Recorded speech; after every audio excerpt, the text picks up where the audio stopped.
Fala, meus amores, tudo bem com vocês? Para mais um Vai Lá e Faz Cash aqui especial de Fortaleza. E, gente, hoje tem um tema aqui que é simplesmente incrível. Eu tenho, por coincidência, antes de conhecê-lo, conheci ele tem quase um mês, mais ou menos, né, Enio? Uhum. E a gente tem conversado e ele é psicoterapeuta tomista, que é uma... Não vou deixar ele explicar melhor, mas é um tema incrível de São Tomás de Aquino, que traz essa abordagem psicológica, psicanalista, né? E eu quero que ele conte pra gente um pouco sobre isso. Vocês sabem que eu amo estudar o ser humano, comportamento, cérebro. Então, vai ser um papo muito rico, Enio. Muito obrigado por estar conosco aqui no Vai Lá e Faz. Obrigado você, João, pelo convite. É uma satisfação, uma alegria. E o que é a psicoterapia tomista? É o estudo da alma e o trabalho de melhorar essa alma. Por que a alma? Porque o nosso corpo ele está integrado. Corpo, alma e espírito. Não são três coisas separadas. Né? E por que tomista? Tomista vem de Santo Tomás de Aquino. Santo Tomás de Aquino ele não criou a psicoterapia tomista, ele não criou a psicologia, então na época dele não existia a palavra depressão, ansiedade, psicologia, psicanálise. A psicanálise, quem criou foi o Freud, que não tem nada a ver com a psicoterapia tomista. Então, o que Santo Tomás desenvolvia e trabalhava na época dele era uma palavra que ele chamava de assídia, que é, traduzindo para hoje, seria um sofrimento profundo da alma, a depressão. Então, eu passei por todo um processo de depressão na minha vida. No livro você vai ler, e a gente já falou sobre isso. E essa depressão me levou a uma tentativa de suicídio que eu superei num processo, um processo terapêutico, atividade física, medicamento, alimentação, boas amizades, boas leituras e preenchimento do meu tempo. Com o passar dos anos, eu vi que o que Deus tinha para mim era trabalhar com as pessoas que sofriam com ansiedade e depressão. Então, eu comecei estudando a psicanálise, não me identifiquei, e um padre, amigo e confessor meu, me indicou estudar Santo Tomás de Aquino. E a princípio eu achei que eu não ia gostar, porque é filosofia e é uma coisa que eu achava que ia ser maçante, e foi o contrário. Foi encantador ver como ele cuidava das pessoas, cuidava da alma e a obra que ele deixou. Sua maior obra é a Suma Teológica, que não foi concluída. Santo Tomás morre aos 49 anos de idade, deixando a Suma Teológica incompleta, mas riquíssima, e outras 59 obras fora essa. E dentro desse estudo se trabalha a alma humana, a busca pela cura da ansiedade, da depressão, investigando o íntimo da pessoa, não apenas aquele momento, o que levou tal pessoa a ter uma crise de ansiedade, a ter depressão, a tentar suicídio.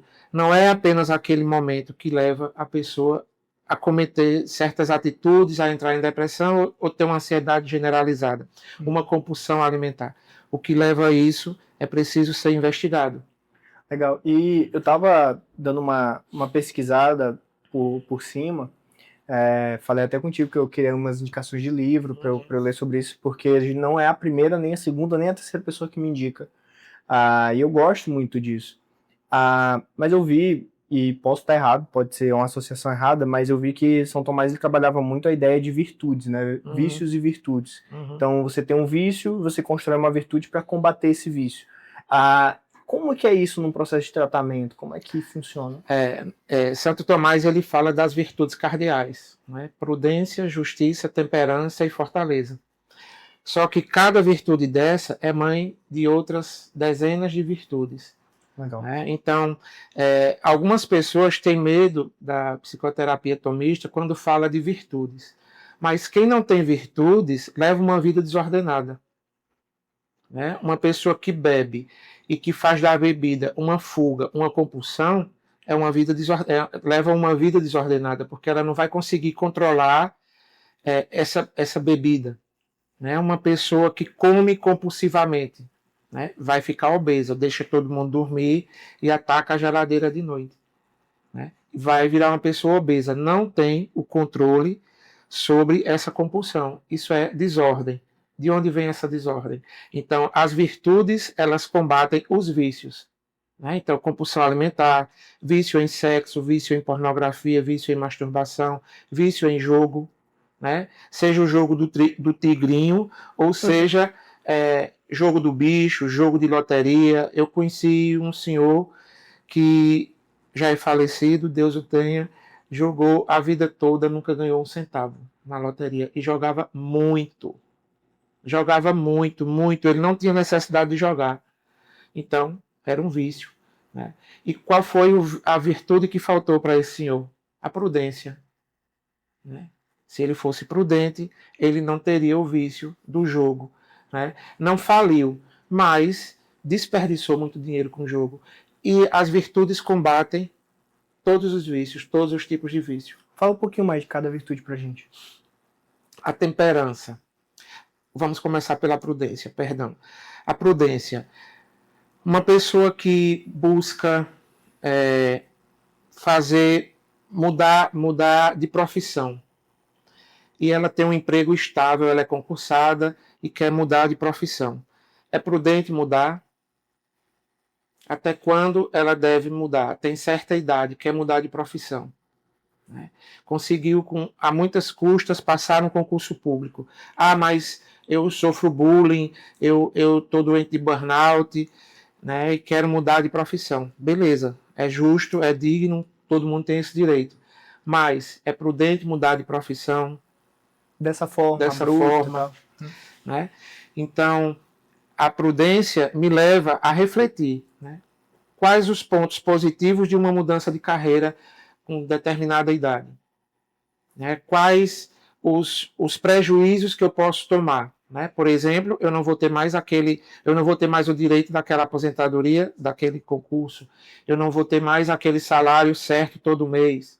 Mas se a pessoa ela é empreendedora, vai ser difícil ela querer passar a vida toda como concursada, mesmo que seja uma coisa segura, com plano de saúde, salário certinho e aposentadoria. Justiça. A justiça ela prega o seguinte, João: dá ao outro aquilo que lhe cabe, aquilo que lhe convém e aquilo que é digno e merecido dele. Vou te dar um exemplo. Você tem o seu trabalho, a sua agência, e você cobra um valor X para fazer o seu trabalho, executar o seu trabalho para um profissional que lhe procura. Aí o profissional fecha com você e antes de fechar o contrato, de assinar o contrato, te liga pedindo desconto. Aí você dá um desconto. Aí com mais uma semana ele não assinou o contrato, te liga de novo pedindo outro desconto. Ele não está sendo justo, porque ele está desvalorizando o teu trabalho, né? Outra questão da justiça. Um casal, né? A mulher não trabalha, fica em casa, cuida de 3 filhos, o marido trabalha, não ajuda na criação dos filhos, né? Achando ele que botar comida em casa, pagar as contas é o suficiente. Aí não dá atenção à esposa, aos filhos e dá a desculpa de que é o trabalho. Então ele está sendo injusto com a esposa que cuida da casa, cuida de 3 filhos pequenos, né? Quando está doente, é quem dá banho, é quem troca de roupa, é quem separa as brigas, é quem auxilia na tarefa de casa. Então, ele dizer que aquela que faz tudo, né, porque sustenta a família e não ajuda a esposa, está correto, ele está sendo injusto com ela. Então, a justiça nesse caso seria, mesmo com a correria do trabalho, ele compartilhar dos cuidados da família. No caso, é a diferença de papéis, né? Diferença de papéis, né? Claro que ele não vai fazer tudo da casa, não vai fazer tudo com os filhos, mas ele tem que assumir o papel de pai. Ele tem que assumir o papel de pai, né? Posso dar um exemplo? Claro. É um exemplo meu.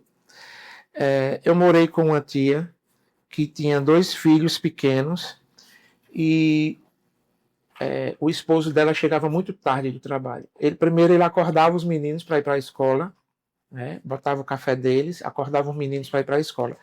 Ele viajava para trabalhar fora da cidade, né? Coisa de área metropolitana, mas mais de 1 hora de viagem.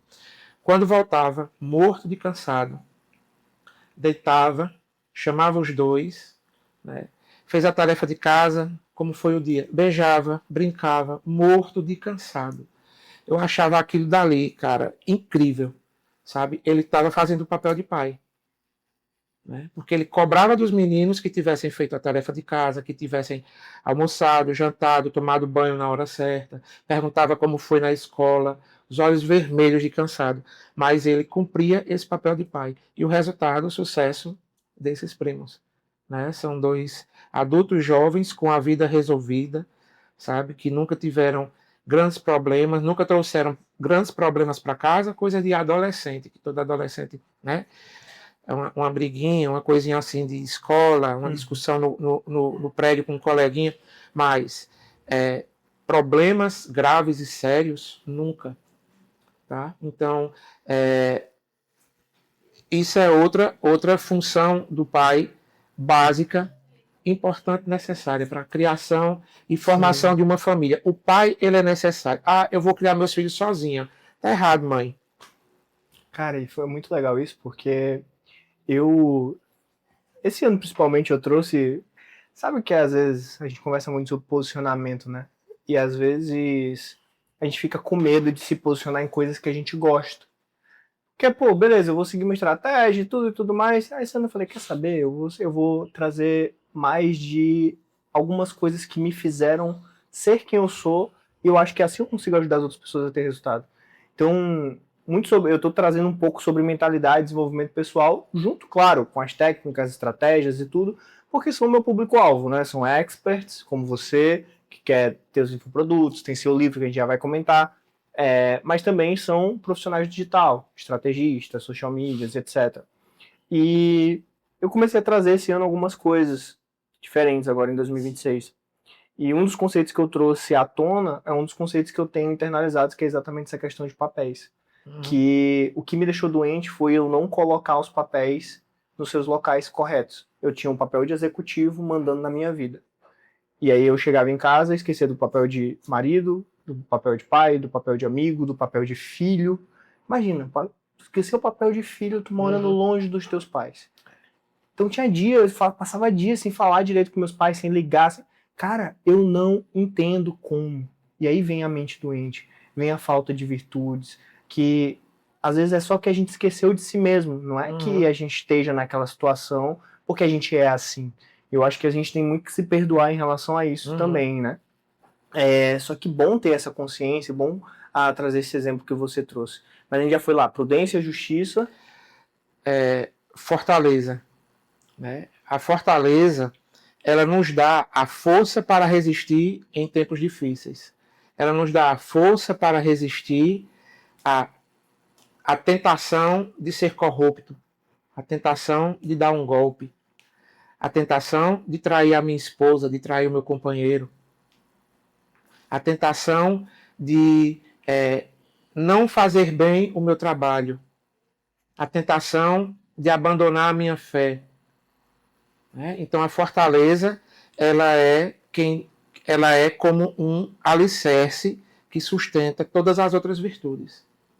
Nos faz evitar catástrofes internas e externas. Nos faz permanecer. Legal. Né? Então ela é muito importante, né? A fortaleza, e necessária. Né? E, por último, a virtude da prudência. Não. Como você já falou? Prudência, justiça, temperança. Temperança que falta. Temperança. Né? A temperança no comer. Né? Eu já comi, já estou satisfeito. Aí poderia ser como autocontrole? Autocontrole. Né? Eu já comi, mas já estou satisfeito. Almocei, tomei suco, refrigerante, pedi uma sobremesa, mas aquela sobremesa estava tão bonita, eu vou pedir outra dela. Né? Então eu falto com a temperança. Acaba que isso está um pouco ligado àquela ideia dos 7 pecados capitais. Com certeza. Né? As virtudes cardeais, elas combatem os pecados capitais. Então os pecados capitais são vícios e as virtudes combatem. E as virtudes combatem. Legal. E as virtudes combatem. Tá vendo? Sou inteligente, rapaz. Essa é a ligação. E muita gente tem medo de trabalhar com as virtudes porque acha que não vai conseguir. Para nós católicos, né, nós sabemos que Deus, ele nos ama, ele ama o pecador, mas ele odeia o pecado. Então, eu, Enio, nunca vou ser prudente, justo, caridoso, como foi São João Batista, por exemplo. Porque São João Batista foi escolhido para ser João Batista, o anunciador do Messias. Eu nunca vou ter a fortaleza de Nossa Senhora de São José. Porque eles foram escolhidos e preparados para aquilo. Então, Deus aceita de mim e de todos nós aquilo que nós podemos dar dentro das virtudes. Né? Se a minha justiça é só isso que eu tenho para dizer, Deus, eu só vou até aqui. Se eu quiser que eu ultrapasse esse limite, me dê a sua graça. Né? As graças cardeais, elas são garimpadas, digamos assim, conseguidas por nós, mas dentro da nossa limitação. Essas virtudes cardeais, somos nós que... Cardeais vem de carne, então é da nossa carne, sou eu que tenho que lutar por elas. E as virtudes do Espírito Santo, aí ele dá a quem ele quiser no tempo dele. Mas as virtudes cardeais sou eu que busco, mas dentro da minha limitação. Se a minha temperança só chega até aqui, para chegar até aqui, Deus é quem vai agir na minha vida. Agora, claro, eu tenho que pedir. Deus não é invasivo. O que mais foi interessante para mim nas virtudes, de forma geral, e me encanta muito essa ideia de combater vícios com virtudes e saber como construir melhor essas virtudes, né? Acredito que talvez a que mais chamou a atenção também da galera foi a questão da fortaleza, que é que fortalece todo o restante. Quais são os meios de trabalhar a fortaleza que tu traz para os teus pacientes, por exemplo? Primeiro eu investigo, né, qual a virtude que se deve iniciar um trabalho. Né? Então, digamos que seja a fortaleza para uma pessoa que tem o vício da masturbação, né? Seja homem ou mulher, né? O vício da masturbação. Então, como trabalhar a fortaleza? Existem técnicas e exercícios que ajudam nisso. E também a sabedoria. Né? Então, como é que eu fujo do vício da masturbação? Evitando vídeos, evitando ouvir músicas, assistir filmes, séries que me motivem a prática disso e, principalmente, conversas. Né? Então, quando eu, Enio, passei pelo processo, né, de mudança de vida, de conversão, de crescimento dentro das virtudes, uma das coisas que eu precisei fazer e que doeu, porque não é fácil, foi deixar certas amizades por causa das conversas que nós tínhamos. Né? Conversas pesadas, conversas sobre tudo, né? Que levam ao pecado. Né? No meu caso, eu tinha amizades que eram de mesa de bar, só me levavam para bar. Né? Eu tomo minha cervejinha de vez em quando, né? Mas dentro do meu limite, sem querer agradar a seu ninguém. Já vai parar, já vou parar, meu limite é esse. Quer continuar, continue, estou aqui na minha. Né? Então, a fortaleza, ela me deu essa graça de dizer não, para mim basta. Né? Tá todo mundo ali se acabando, mas para mim tá bom, para mim basta. Né? Então, a fortaleza, ela me ajuda a dizer não àquilo que é a minha fraqueza. Né? Então, dentro do set clínico, né, o paciente chega com a sua vontade destruída, fraca. Né? Tem pessoas com todos os vícios que você possa imaginar, com a vida completamente desordenada. Então, a primeira coisa, ordenar a vontade, fortalecer a vontade. Eu estou com vontade de comer, mas eu já estou satisfeito. Não vou comer. Fortaleza. Estou com vontade de assistir filme pornô. Já sei no que é que vai dar. Não vou assistir filme pornô. Vou botar uma comédia para ver. Através da vontade que eu conquisto a fortaleza, é através da vontade que eu conquisto a prudência e todas as outras virtudes. Muito interessante isso, Enio, porque a gente começa a trazer algo legal, ó.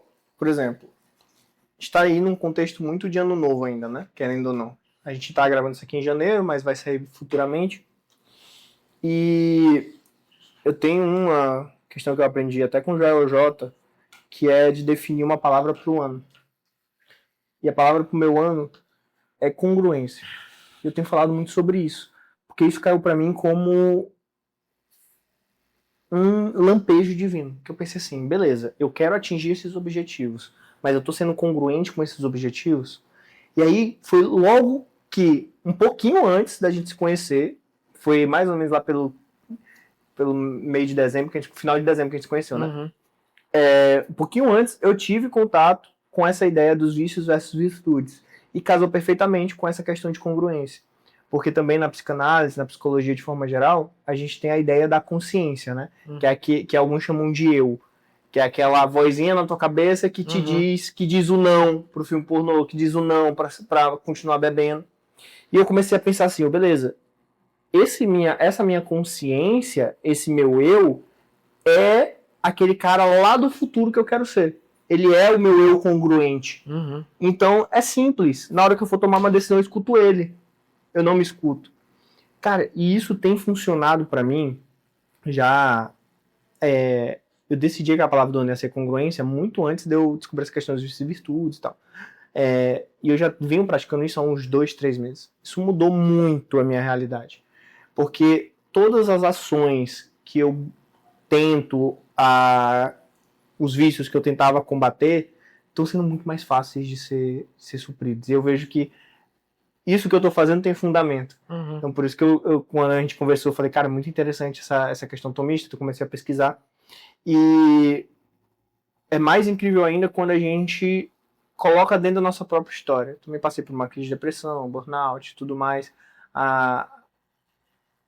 E foi isso que te inspirou a escrever um livro, né? Que inclusive está aqui, o livro, gente. Livro do Enio. Ele conversou comigo e falou, João, eu quero fazer um livro pequeno e objetivo. Porque um dado importante é que o público brasileiro não lê. Não gosta de ler. Não gosta de ler. Então eu quero realmente que as pessoas leiam e mudem a vida. E é um livro super didático, tem cerca de 70 páginas, uma letra grande, gostosa de ler, e chama Escolha Viver, reencontrando o sentido da vida através da psicoterapia tomista. Isso. Né? E Enio, conta um pouquinho do que te inspirou a escrever esse livro, um pouquinho do que a galera pode esperar aqui, mostrar para o pessoal aqui também. Ó, gente. Primeiro eu quero falar da capa. Deixa eu mostrar de novo para o povo. Essa capa, essa foto da capa, essa florzinha, ela está no sertão de Pernambuco. Ela foi tirada no sertão de Pernambuco, na cidade de Arco Verde, numa casa de retiro do padre Ayrton. E lá sempre aparece essa florzinha, não sei de onde vem, eu vou pouco lá, infelizmente, preciso ir mais, fazer mais retiros lá, mas essa florzinha, eu estava num retiro do Shalom, e num horário de intervalo, eu saí para meditar e estava com a minha máquina na mão, eu tinha uma máquina profissional, e eu gosto de fotografar. E eu vi essa florzinha, ela tinha uns 2 centímetros, 3 centímetros no máximo. E eu fotografei e em casa eu parei para meditar, porque dá para ver na foto, a foto tá 100% original aí, não tem efeito de nada nela. Então, estava uma manhã muito clara, um sol muito quente. Eu não vi a foto na hora que eu fotografei, né? Naquela claridade eu não vi. E em casa, eu olhando, eu digo, meu Deus do céu, como é que ela aguentou esse sol, né? Resistiu esse sol, essa terra seca, árida, né? Terra de sertão, árida, se isso aqui sou eu. Eu sou desse jeito, né? Eu fui um guerreiro, eu fui um resistente. E deixei essa foto para lá.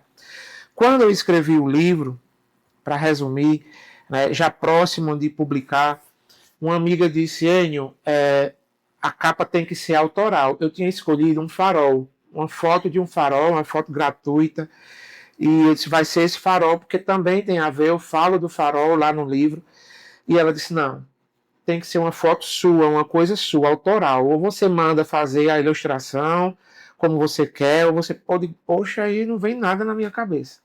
Aí fiquei triste, né? Porque eu digo, já não vai ser mais lançado esse livro agora. E em casa, olhando, eu digo, eu vou olhar minhas coisas, eu tenho muita foto minha. Se é autoral, pode ser uma foto minha, alguma coisa minha. Aí eu lembrei dessa flor, encontrei ela e fiz E casou super bem, porque a flor escolheu viver. ela escolheu viver. Né? E a última página do livro eu falo sobre ela. Né? Depois de ter aí sobre o autor, na página 67 eu falo sobre ela. Né? E o livro, ele se desenvolve em cima do fato de eu ter passado por uma depressão profunda de 4 anos, ter tentado suicídio, né? E ter superado isso de uma forma que foi inspiração divina, a superação. O que me levou a superar a ansiedade e a depressão, né? Já fez 18 anos. Esse ano 2026, 19 anos completam que eu tentei suicídio. Né? E as pessoas, João, muita gente achava que quando eu saí do hospital eu saí curado. Eu passei 21 dias na UTI entre derrames pleurais e paradas cardiorrespiratórias. E geralmente quem faz o que eu fiz só escapa um para ficar um vegetal e eu estou aqui, eu sou um milagre. Né? Eu sou um milagre. O médico que me entubou, quando ele me viu, ele disse, você é um milagre. Eu voltei na UTI para agradecer e coincidiu de ser esse médico e ele não acreditou. Fiz alguns testes lá, me pediu para fazer algumas coisas lá. Abre o braço, levanta a perna, faça um 4, ande em linha reta. Como é sua memória? Minha memória nunca foi boa. Mas o resto, o resto está tudo normal. Né? Então, passar por esse processo para acontecer a recuperação foi um conjunto de fatores. Não foi só a terapia, não foi só o medicamento. Né? Então, eu não conhecia as virtudes, ninguém trabalhava com isso, a minha psicóloga não trabalhou virtudes comigo, então eu achei que faltava algo.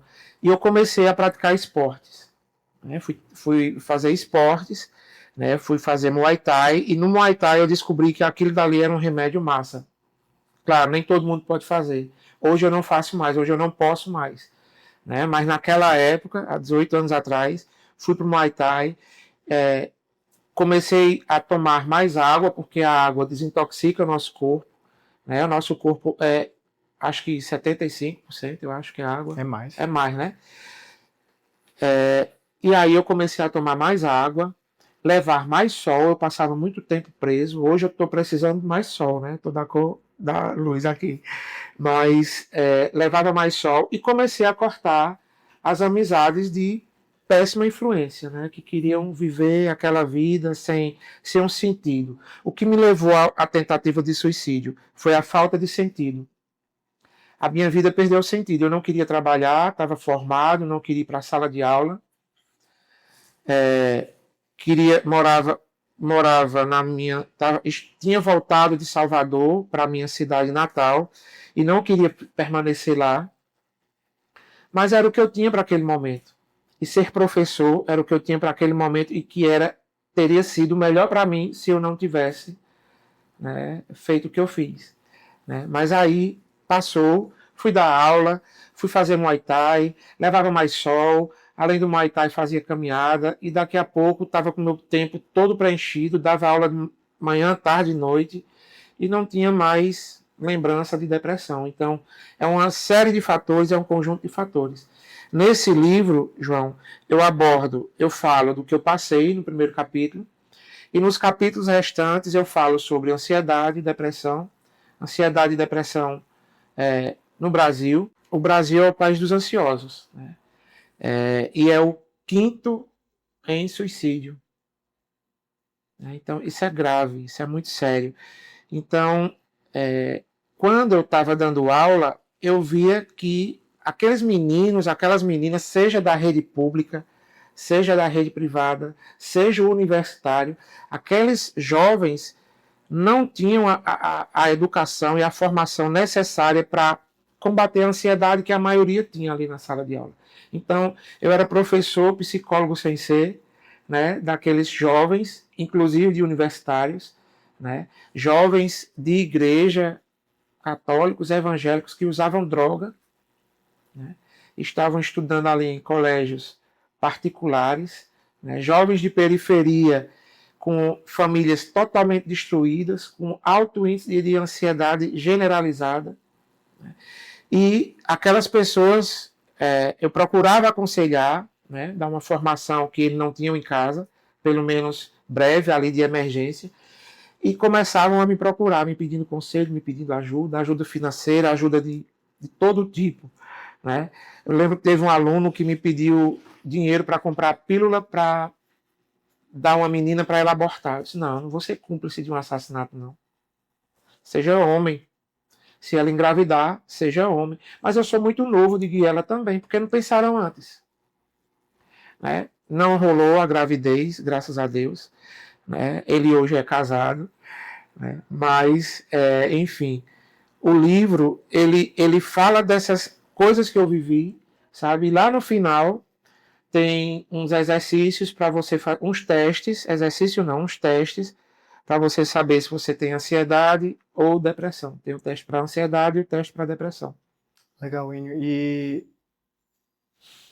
é muito impactante a gente ouvir uma história tão pesada, mas às vezes a gente precisa expor um pouco mais disso, né, cara? João, eu encaro isso como uma missão, sabe? Eu não tenho vergonha, eu não tenho medo, e eu superei, sabe? Se eu não superasse, eu estaria escondido ali, recluso, não falava para ninguém, possivelmente estaria numa sala de aula super insatisfeito, né? Porque é a minha primeira profissão, mas ela foi base para hoje, não é o meu fim, né? O meu fim, eu estou aqui, né? É isso daqui. Hoje tu tá construindo teu propósito.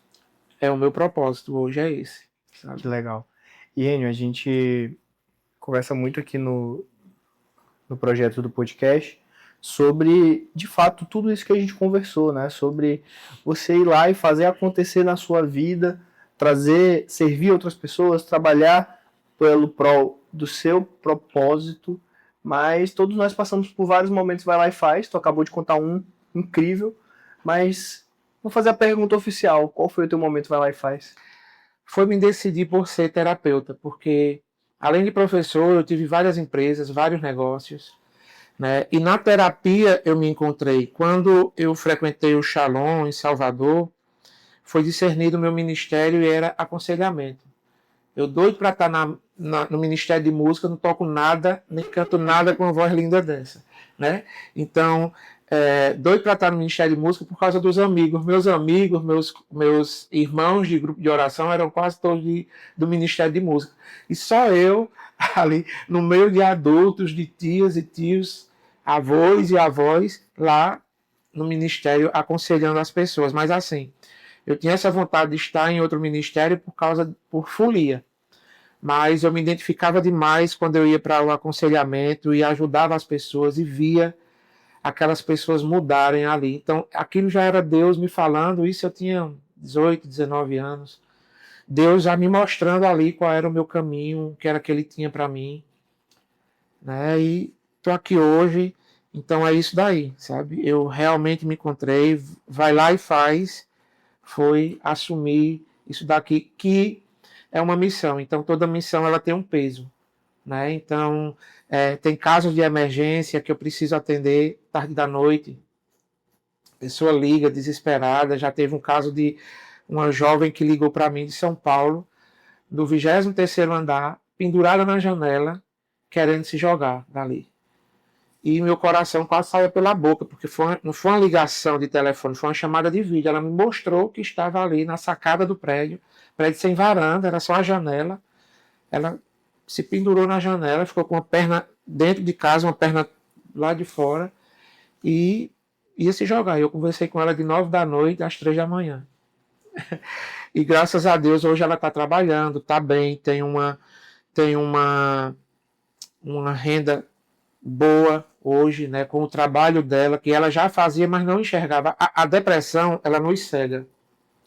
Né? Por que eu tentei suicídio? Porque eu não via uma luz no fim do túnel, eu não tinha esperança. O povo, você perdeu a fé. Eu disse, não, eu perdi a esperança. Porque um ateu, ele tem fé. Ou melhor, um ateu, ele tem esperança. Porque ele não acredita em Deus. Mas ele tem esperança de que vai dar a vida, a família dele, uma vida melhor. Que ele vai construir um futuro melhor para ele e para a família dele. Essa é a esperança. Mas perder a fé, muita gente não tem fé.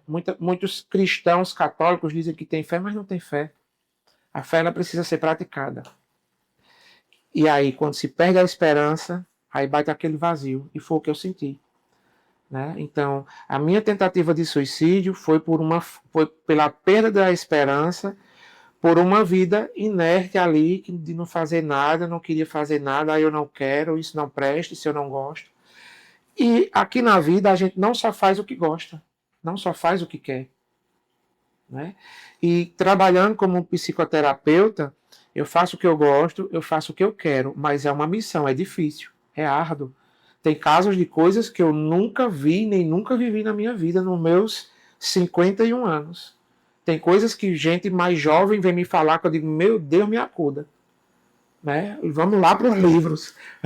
Vamos lá, né, para o supervisor, porque tem coisas que são macabras não, são assim, a palavra fugiu, são surreais, são coisas que eu nunca ouvi falar, eu nunca vivi aquilo. E uma coisa que eu até, para ser nossa pergunta final aqui, porque eu acho que isso é importante.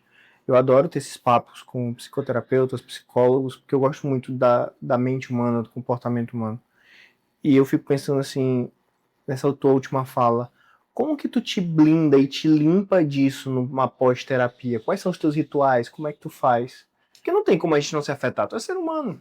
Afeta, tem situação assim que, cara, dá um nó na garganta, sabe? Aí eu tiro lá do vídeo pro paciente não ver.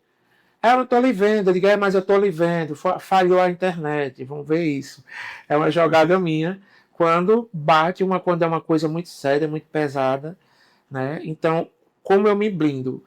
Com a minha terapia, com a minha supervisão e com a oração, porque Deus é a base, né?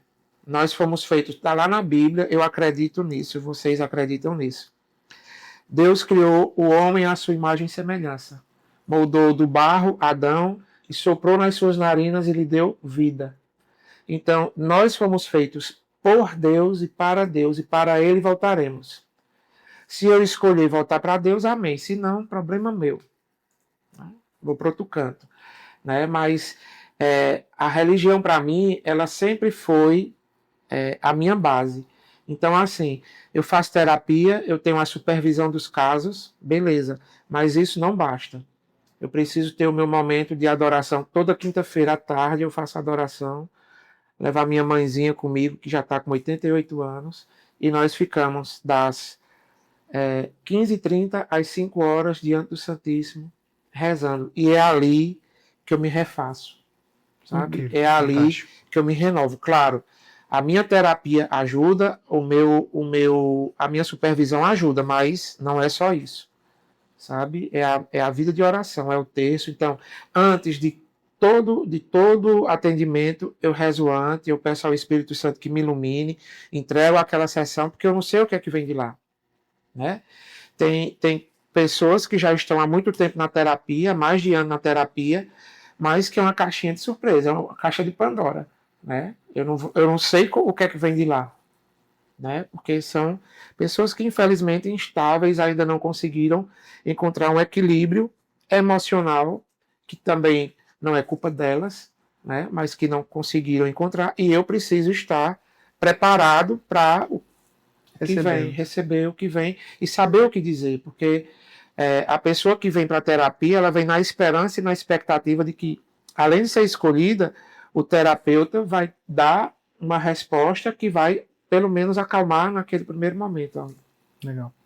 Gente, que papo profundo, que papo incrível aqui com o Enio. Eu tava com a expectativa alta já e me superou as expectativas. Acho que daria pra gente conversar aqui mais umas 3 horas, mas a Ana não tá deixando.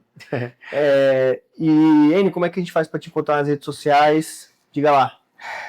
Tem o site eniopsitomista.com.br e no Instagram é enio.psitomista. Maravilha. Gente, já sabem também, JG Campos em todas as redes. Espero que vocês tenham gostado, tenham aprendido tanto quanto eu. E vão lá, perguntem mais para ele. Vejam se vocês conseguem um atendimento desse rapaz, que a agenda dele é lotada. Já sei disso. E é incrível essa nova abordagem. Essa abordagem, na verdade, que não é nova, né? Mas Não. é incrível essa abordagem que é nova para mim. E tá fechando vários ciclos na minha cabeça e eu acho que vai ajudar muito vocês. Então espero que vocês tenham gostado. Fiquem com Deus e até a próxima.